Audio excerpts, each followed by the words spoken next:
Hello students. अब इस video lecture में हम बात करेंगे लैग्रेंजेस मीन वैल्यू थ्योरम के बारे में, जिसे हम शॉर्ट में एलएमवीटी भी कहेंगे। It is also a part of application of derivative एलएमवीटी।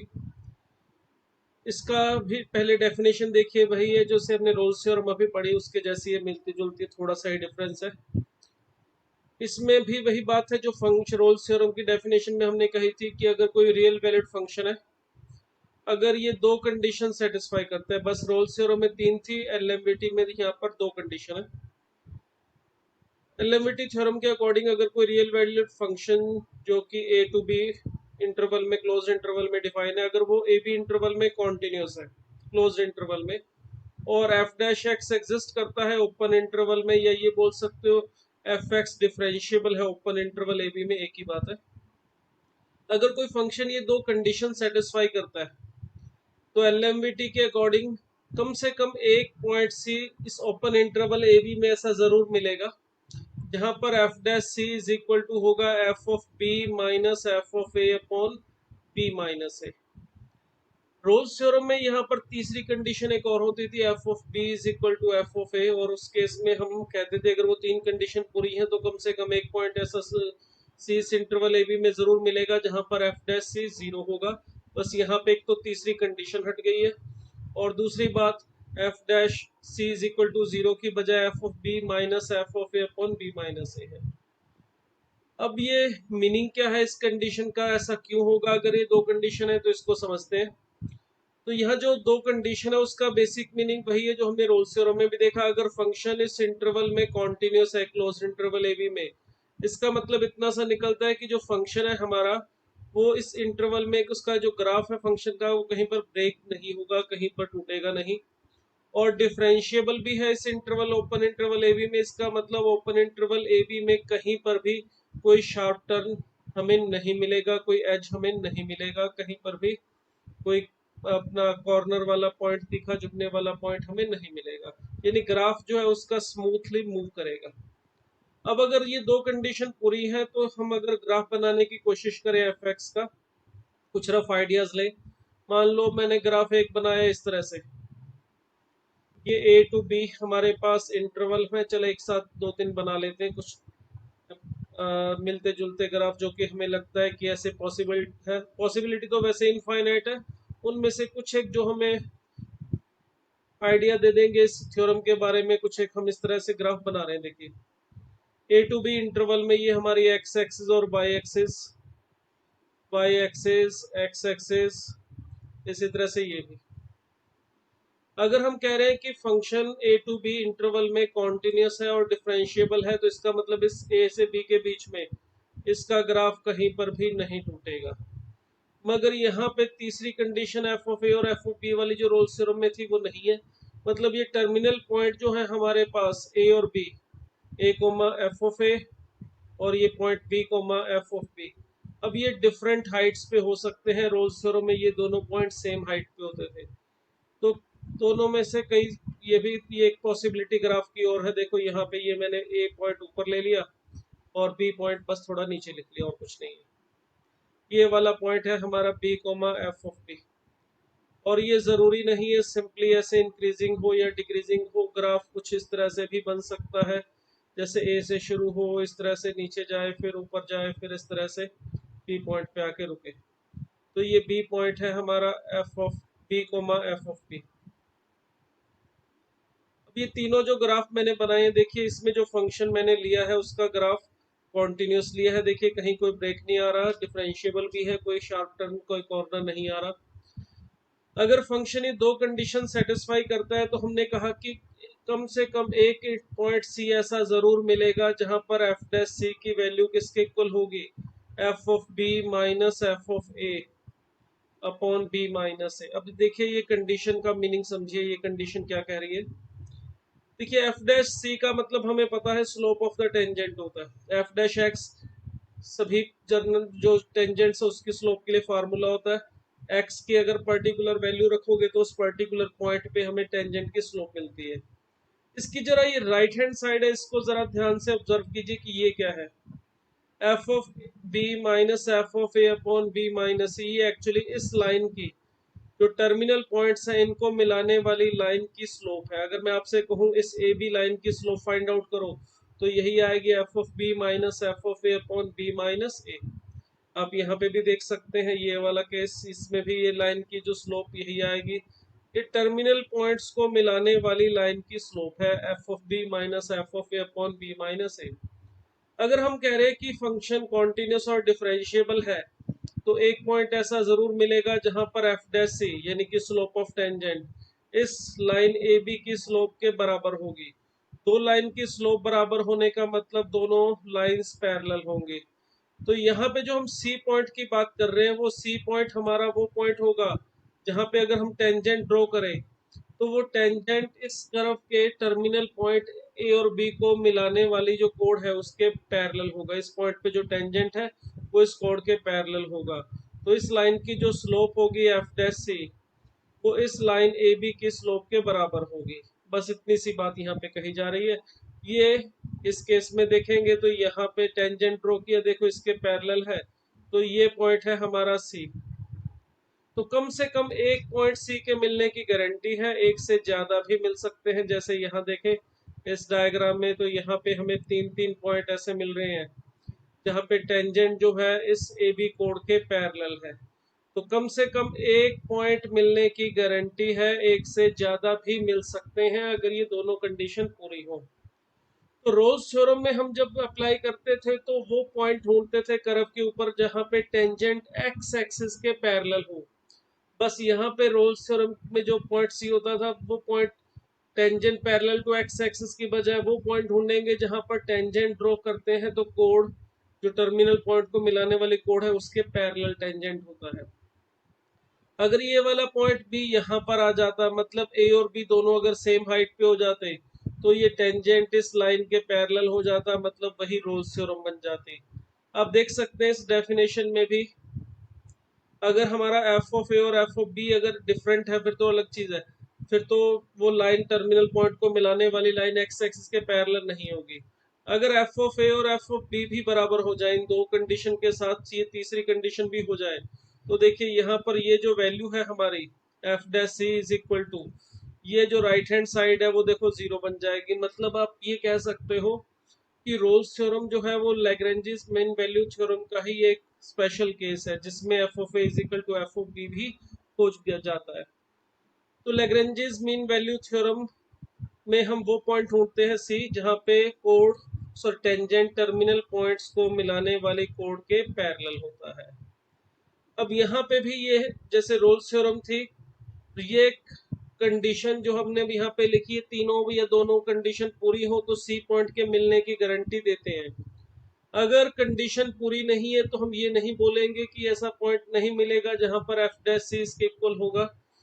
अगर कंडीशन पूरी है तो मिलने की गारंटी होगी पॉइंट सी के, अगर कंडीशन पूरी है तो नहीं मिल भी सकता है और नहीं भी, इसमें कोई फाउंडेशन नहीं है। ऐसा नहीं है कि कंडीशन पूरी नहीं है तो पॉइंट सी जहां पर एफ डैश सी इसके इक्वल है वो नहीं मिलेगा। तो जैसे रोल्स थ्योरम में था ये कंडीशन पूरी होने से गारंटी देंगे, अगर कंडीशन पूरी नहीं है तो ये नहीं बोलेंगे सी पॉइंट नहीं मिलेगा। जो इस कंडीशन को सेटिस्फाई करता है मिल भी सकता है, नहीं भी, उसके बारे में हम कोई स्टेटमेंट सीधा सीधा नहीं दे सकते। चलिए इसमें एग्जांपल लेते हैं, पहले कुछ एग्जांपल लेते हैं बोर्ड टाइप के जैसे आपको स्कूल एग्जामिनेशन में मिलते हैं। उसमें सीधा सीधा एग्जांपल मिलता है जैसे रोल्स थ्योरम में बताया था वेरीफाई रोल्स थ्योरम की जगह बस वेरीफाई एलएमवीटी आ जाता है। फंक्शन दिया होगा, इंटरवल दिया होगा, आपको कहा जाएगा इस फंक्शन पर चेक करो या वेरीफाई करो एलएमवीटी। अब अगर फंक्शन हमें दिया हुआ है polynomial sine x cos x का पॉलिनोमियल ई पावर एक्स ए पावर एक्स, यानी ऐसा फंक्शन जो ऑलवेज डिफरेंशिएबल है, उसमें आपको सीधा सीधा Rolle's theorem sorry LMVT theorem apply करके सी पॉइंट ढूंढने चले जाना है। क्योंकि उस केस में आप सीधा लिख सकते हो कि फंक्शन कॉन्टिन्यूस है, पॉलिनोमियल है तो पॉलिनोमियल होने की वजह से कॉन्टिन्यूस हो जाएगा और डिफरेंशिएबल भी हो जाएगा। अगर पॉलिनोमियल नहीं है कुछ और पर जैसे आपको बताया साइन और कॉस का पॉलिनोमियल है तो भी सीधा सीधा कॉन्टिन्यूटी और डिफरेंशिएबिलिटी वाली बात लिख सकते हो। यहाँ पर इस केस में देखिए जो पावर है हमारी वो एक्स स्क्वायर माइनस 4 की पावर 1/2 है, तो ये पॉलिनोमियल नहीं है। मगर इस इंटरवल को ध्यान से देखें क्या ये फंक्शन इस इंटरवल में कॉन्टिन्यूस है? अब इस इंटरवल में अगर ये फंक्शन को चेक करें तो सिंपल सा काम है, x की वैल्यू हमारी 2 से लेके 4 के बीच में लाई करती है, तो एक्स स्क्वायर की जो वैल्यू है वो 4 से 16 के बीच में लाई करेगी, यानी कि एक्स स्क्वायर माइनस 4 जो है हमारा, क्योंकि एक्स स्क्वायर 4 से बड़ा है तो एक्स स्क्वायर माइनस 4 हमेशा 0 से बड़ा ही आएगा। तो it means root of x square minus 4, इसको इस इंटरवल में कहीं पर भी कोई प्रॉब्लम नहीं आएगी। रूट के अंदर वाली जो वैल्यू है एक्स स्क्वायर माइनस 4, अगर एक्स 2 से 4 के बीच में लाई करता है जो हमारा गिवन इंटरवल है, इसमें ये हमेशा रियल, फाइनाइट और यूनिक आंसर देगा। एक्स स्क्वायर माइनस 4 की जो वैल्यू है कम से कम 0 होगी और मैक्सिमम होगी 12, यहाँ से आ जाएगा एक्स स्क्वायर माइनस 4 0 से 12 के बीच में रहेगा। तो जो एफ एक्स है, आप कोई भी एक्स की वैल्यू इस इंटरवल में से लोगे, यहाँ रखोगे, तो ना तो कभी ये आपको जो आंसर है वो इमेजिनरी देगा, ना ही कभी इनफाइनाइट या माइनस इनफाइनाइट पे पहुंचेगा, ना ही कोई इनडिटरमाइंड फॉर्म बना रहा है। मतलब आप कोई भी वैल्यू लेते हो, फॉर ऑल कुछ भी ए ले लेता हूँ, मान लो बिलोंग्स टू 2 to 4, कोई भी वैल्यू मैं इस इंटरवल में लेता हूँ, तो अगर मैं इस पॉइंट पे लिमिट फाइंड आउट करूँ x approaches to 2 f of x और एफ ऑफ 2 फाइंड आउट करूँ, 2 की बजाय यहाँ पे ए लिख लेते हैं, एफ ऑफ ए, तो ये वाली वैल्यू सेम आएगी, चाहे आप कोई भी वैल्यू ले सकते हो इस इंटरवल 2 से 4 के बीच में। अर्थात हम ये बोल सकते हैं कि जो हमारा एफ एक्स है ये कॉन्टिन्यूस है ऑन इंटरवल 2 to 4, ये 2 से 4 के बीच में हमेशा रियल, फाइनाइट, यूनिक वैल्यू देगा, कोई समस्या नहीं आएगी। तो एवरीवेयर इस इंटरवल में हमेशा कॉन्टिन्यूस है। तो पहली कंडीशन देखिए एलएमबीटी की पूरी हो गई है। अब दूसरी कंडीशन के लिए अगर मैं यहाँ से इसका डेरिवेटिव फाइंड आउट करूँ एफ डैश एक्स, तो एफ डैश एक्स देखिए इसका डेरिवेटिव करेंगे तो 1/2 root of x square minus 4, और साथ में आ जाएगा एक्स स्क्वायर माइनस 4 का डेरिवेटिव विच इज 2x। तो हमें यहाँ पर जो एफ डैश एक्स मिल रहा है वो मिल रहा है x upon root of x square minus 4। अब इसको ध्यान से देखें, ये कहाँ पे प्रॉब्लम देगा अगर हम 2 से 4 इंटरवल के बीच में बात करें, तो देखो उसमें ऊपर तो x है, कोई समस्या नहीं है, नीचे एक्स स्क्वायर माइनस 4 है, और अगर x की वैल्यू 2 लेते तो 2 पे x इज इक्वल टू 2 पे ये नॉट डिफाइन हो जाता। मगर हमने 2 को यहाँ पे देखिए ओपन इंटरवल में लिखा हुआ है, मैंने आपको बताया था कॉन्टिन्यूटी के लिए क्लोज्ड इंटरवल और डिफरेंशियबिलिटी के लिए ओपन इंटरवल ए भी देखना होता है। तो अगर हम 2 से 4 ओपन इंटरवल की बात कर रहे हैं तो इसको कोई प्रॉब्लम नहीं है, x इज इक्वल टू 2 पे ये फंक्शन जो है वो नॉन डिफरेंशिएबल हो जाएगा। तो अब मैं ये बोल सकता हूँ कि exist on open interval 2 to 4। तो ये फंक्शन हमारा 2 से 4 ओपन इंटरवल में डिफरेंशिएबल भी है और क्लोज्ड इंटरवल 2 to 4 में कॉन्टिन्यूस भी है। तो ये दोनों कंडीशन जो हमारी है इस फंक्शन के ऊपर रोल्स थ्योरम की वो एप्लीकेबल हो रही है। अब अगर हम यहाँ पे रोल्स की जो कंडीशन पूरी है तो ये बात लिख सकते हैं कि according to LMVT, according to LMVT there exist at least one C belongs to open interval 2 to 4 such that f dash C is equal to f of B ये which is 4 minus f of A यानी कि f of 2 upon B minus A यानी कि f4 minus 2। तो ये condition हमने Rolle's theorem की apply कर दी। अब C पॉइंट ढूंढना है हमने, तो देखिए f डैश x हमारे पास था x upon root of x square minus 4, तो x की जगह पर हमने यहाँ पे c रख दिया। एफ ऑफ 4 की वैल्यू फाइंड आउट करनी है तो एफ ऑफ एक्स था हमारा root of x square minus 4, तो एफ ऑफ 4 का मतलब यहाँ पे मिलेगा हमें root of 16 minus 4 that is 12। ठीक है, एफ ऑफ 2 की वैल्यू हमें मिल रही है 0 और नीचे है 2, तो देखिए ये सिंप्लीफाई करके रूट 3 मिल रहा है हमें। रूट 12 को 2 रूट 3 लिख सकते हैं, 2 से 2 कैंसिल कर दें। अब अगर मैं c को फाइंड आउट करना चाहता हूं तो देखिए क्रॉस मल्टीप्लाई करने पर हमें मिल रहा है c is equal to root of c square minus 4। c find out करने के लिए अगर हम स्क्वायर करें यहाँ से तो हमें मिलेगा C square is equal to 3c square minus 4। Simplify कीजिए, सी स्क्वायर को इधर ले चलिए तो 2c² मिलेगा और इज इक्वल टू ये हमें मिल जाएगा 12। तो देखिए c की दो वैल्यूज हमें मिल रही है +-√6, मगर हमारा जो c था वो इस ओपन इंटरवल ए बी 2 से 4 के बीच में देखना आना चाहिए, तो इसमें से -√6 तो इस इंटरवल में नहीं आ रही। c इज इक्वल टू √6 जो है वो इस इंटरवल में आ रहा है 2 से 4 के बीच में। तो हम यहाँ पे ये बात बोल सकते हैं LMVT is verified at c is equal to √6। तो ये एक पॉइंट पे इस इंटरवल √6 में वेरीफाई हो गई है।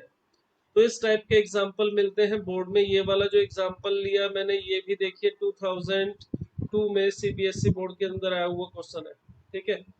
अब एक और एग्जाम्पल ले रहा हूँ, वो भी मैं बोर्ड टाइप का ही देखिए ले रहा हूँ, CBSE का ही एक एग्जाम्पल उठा रहा हूँ। ये एग्जाम्पल जो है हमारे पास ये 2014 में आया हुआ एग्जाम्पल है CBSE में। अब इस एग्जाम्पल में देखिए हमें ये नहीं बोला है कि LMVT वेरीफाई करो, मगर इसमें थोड़ा सा लैंग्वेज चेंज करके ये बोल दिया है कि ये कर्व है हमारी जिसकी पैरामीट्रिक इक्वेशन हमें दे रखी है, और उस कर्व के ऊपर वो पॉइंट P फाइंड आउट करो जहां पर टेंजेंट हम ड्रॉ करें तो वो पैरेलल होगा पॉइंट A,0 और 0,A, इन दोनों पॉइंट्स को मिलाने वाली कोड जो है उसके पैरेलल होगा। अब इस एग्जांपल में देखिए हमें इसने ना तो कहा है कि LMVT वेरीफाई करो, अब मगर जो पूछा गया है वो वही चीज पूछी गई है जो LMVT में हम फाइंड आउट करते हैं। अब यहाँ पे फंक्शन को हमें सोचना है कि डिफरेंशिएबिलिटी कॉन्टिन्यूटी चेक करें या ना करें। तो मैंने देखिए आपको बताया था कि अगर रोल्स थ्योरम या लैग्रेंजिस मीन वैल्यू थ्योरम में जो कंडीशन है हमारी वो अगर पूरी है, फंक्शन उस इंटरवल में कॉन्टिन्यूस है, डिफरेंशिएबल है, और रोल्स थ्योरम में f of a is equal to f of b भी होता है जो LMVT में नहीं होती कंडीशन, वो अगर कंडीशन पूरी है तो वो सी पॉइंट जरूर मिलेगा, 100% गारंटी है। मगर कंडीशन पूरी नहीं है तो भी वो पॉइंट मिल सकता है, हमें उससे ये नहीं बोलना कि कंडीशन पूरी नहीं है तो नहीं मिलेगा। अब यहाँ पे इसने हमें ये नहीं कहा कि LMVT वेरीफाई करो, इसने तो सिंपल ये बोला है कि ऐसा पॉइंट P ढूंढो जहां पर टेंजेंट ड्रॉ करें तो कोड जो है वो इस पॉइंट को मिलाने वाली जो कोड हो AB को मिलाने वाली कोड उसके टेंजेंट पैरेलल होना चाहिए। तो हम इस केस में कोई क्वांटिटी डिफरेंशिएबिलिटी चेक करने के चक्कर में नहीं पड़ेंगे, क्योंकि हो या ना हो उससे हमें कोई फर्क इस केस में नहीं पड़ने वाला है। हम तो बस पॉइंट मान लेते हैं, इस कर्व के ऊपर मान लेता हूं मैं पॉइंट P है, उसके पैरामीट्रिक इक्वेशन दे रखी है तो थीटा ही मान लेता हूँ, और मान लेता हूँ कि जो पॉइंट P है लेट P थीटा, इसका अगर कार्टेशियन फॉर्म में अगर लिखना चाहो कोऑर्डिनेट तो a cos क्यूब थीटा उसका x कोऑर्डिनेट होगा और y कोऑर्डिनेट होगा उसका a sin क्यूब थीटा, क्योंकि पैरामीट्रिक इक्वेशन ऐसे दे रखी है। तो मान लेता हूँ कि ये जो पॉइंट P है हमारा ये वो पॉइंट है, is a point at which tangent to the curve C, tangent to the curve C is parallel to the chord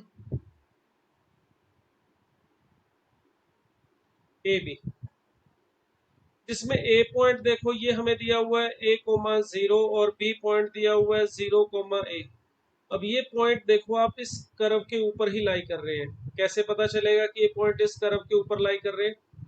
देखिए कर्व की जो इक्वेशन है हमारी वो है x is equal to a cos cube t, a cos cube theta, y is equal to है a sin cube theta.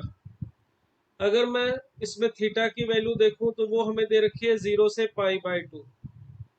अगर मैं थीटा की वैल्यू 0 लेता हूं तो x की वैल्यू देखिए यहाँ से a आ रही है और y की वैल्यू आ रही है 0, यानी ये पॉइंट a जो है हमारे पास A,0 ये actually theta is equal to 0 वाला पॉइंट है। इस पॉइंट के ये तो कार्टेशियन कोऑर्डिनेट है A,0 और इसका अगर पैरामीट्रिक कोऑर्डिनेट देखो थीटा वो 0 है। उसी तरह से अगर थीटा इज इक्वल टू π/2 यहाँ पर अगर मैं देखूं तो x की वैल्यू cos π/2 0 आ जाएगी और sin की वैल्यू π/2 पे 1 होती है, तो y is equal to a आ रहा है। मीन टू से ये B पॉइंट जो हमारे पास है वो है 0,A। ये बी पॉइंट का पैरामीट्रिक कोऑर्डिनेट है π/2। अब कर्व इसके बीच में कैसी है, डिफरेंशिएबल है या नहीं है, कर्व की शेप कैसी, उससे हमें कोई मतलब नहीं है। जैसे भी हो हमें उससे कोई फर्क नहीं पड़ता। हमने तो क्या करना है, यहाँ पे वो पॉइंट पी ढूंढना है जहाँ पे टेंजेंट जो है वो इन टर्मिनल पॉइंट्स को मिलाने वाली जो कोड है उसके पैरेलल हो। तो इसके लिए देखिए हमें सिंपल सा काम करना है। टेंजेंट इस पॉइंट के पैरेलल तब होगा जब इस पॉइंट पे स्लोप ऑफ टेंजेंट यानी कि एफ डैश सी, अगर ये पॉइंट सी मान लूं, तो इस पॉइंट के ऊपर सी के ऊपर अगर ये point C comma F of C है, इस पॉइंट पे स्लोप ऑफ टेंजेंट जो होगी वो इस लाइन की स्लोप के पैरेलल होनी चाहिए। और इस लाइन की स्लोप अगर हम ढूंढना चाहें वो आसानी से मिल रही है, ए कोमा जीरो और जीरो कोमा ए, 2 पॉइंट्स हमें दे रखे हैं, तो स्लोप आ जाएगी y2 minus y1 upon x2 minus x1 which is -1। तो इस टर्मिनल पॉइंट को मिलाने वाली कोड की जो स्लोप है वो है -1। तो हमें सिंपल सा काम है, सी पॉइंट ढूंढने के लिए इस टेंजेंट की स्लोप यानी एफ डैश सी पता है -1 होनी चाहिए। अब एफ डैश एक्स या एफ डैश सी पहले फाइंड आउट करने के लिए हम यहाँ से F dash x find out करते हैं। तो पैरामीट्रिक इक्वेशन है, इस वजह से होना चाहिए dy by d theta upon d x by d theta. dy by d theta यहाँ से हमें मिल जाएगा, देखिए y is equal to a sine cube theta है, तो यहाँ से इसकी वैल्यू आ जाएगी 3a sine square theta cos theta. और यहाँ से d x by d theta की वैल्यू आ जाएगी -3a cos square theta and sine theta. तो सिंप्लीफाई करने पर जो हमारा एफ डैश एक्स है वो हमें मिलेगा माइनस ऑफ टेन थीटा। और ये हमें दिया हुआ है टेंजेंट जो है वो इस पॉइंट के लिए इस लाइन के पैरेलल है और इसकी स्लोप -1 के इक्वल है। तो मतलब इस पॉइंट सी जहाँ पे टेंजेंट की बात हो रही है, हमारे ये वाला पॉइंट, इसको पी नाम दिया हुआ है, चलो पी लिख लेते हैं। सी तो इसका कार्टेशियन कोऑर्डिनेट मैंने लिखा है यहाँ पे। तो इस पॉइंट के लिए जो हमारे पास स्लोप ऑफ टेंजेंट है वो आनी चाहिए -1 के इक्वल। मीन से इस इंटरवल में थीटा की वैल्यू आ रही है π/4। वैसे तो tan theta is equal to 1 और भी बहुत सारी जगह पर होता है, मगर हम सिर्फ 0 से π/2 के बीच में ही बात कर रहे हैं, तो सिर्फ π/4 पे। इसका मतलब इस पॉइंट P के लिए जो थीटा की वैल्यू है वो है π/4। तो पॉइंट P के कोऑर्डिनेट लिखने हैं तो थीटा की फॉर्म में लिखना है, तो x कोऑर्डिनेट आ जाएगा a cos क्यूब थीटा से। x is equal to a cos cube theta है, तो यहाँ पे थीटा की वैल्यू π/4 रखूंगा तो a/2√2। इसी तरह से y की वैल्यू भी आ जाएगी यहाँ पर a/2√2। साइन π/4 और cos π/4 की वैल्यू होती है 1/√2। तो हमें इस कर्व पे ये पॉइंट मिल गया जहाँ पे टेंजेंट जो है इस टर्मिनल पॉइंट को ए और बी को मिलाने वाले कोड के पैरेलल है। इसमें हमें कॉन्टिन्यूटी और डिफरेंशिएबिलिटी चेक करने की जरूरत नहीं है। इसने हमसे ये नहीं कहा था कि Rolle's theorem sorry LMVT theorem verify करो। अगर ये बोला होता एलएमबीटी थ्योरम वेरीफाई करो, फिर हमें देखना पड़ता इसकी कर्व कैसी है इस इंटरवल में, क्वांटिटी डिफरेंशिएबिलिटी सारी बातें करनी पड़ती। मगर यहाँ पर इसने सीधा सीधा अगर ये बोल दिया कि वो पॉइंट ढूंढो जहाँ पे टेंजेंट ड्रॉ करें तो वो टर्मिनल पॉइंट को मिलाने वाली कोड के पैरेलल है, तो इस केस के लिए हमें यहाँ पे फिर क्वांटिटी डिफरेंशिएबिलिटी की चिंता करने की जरूरत नहीं है। कर्व कैसे भी हो हमें उस पॉइंट पे स्लोप ऑफ टेंजेंट ढूंढनी है और उसको ए बी के स्लोप के बराबर रख के हमें इस पॉइंट के कोऑर्डिनेट मिल जाएंगे। तो इस तरह से हमें इस एग्जांपल को करना है। तो ध्यान से देखना होता है कि स्टेटमेंट में क्या दिया हुआ है, उसके हिसाब से फिर हम अपना जो कोर्स ऑफ एक्शन है वो प्लान करते हैं।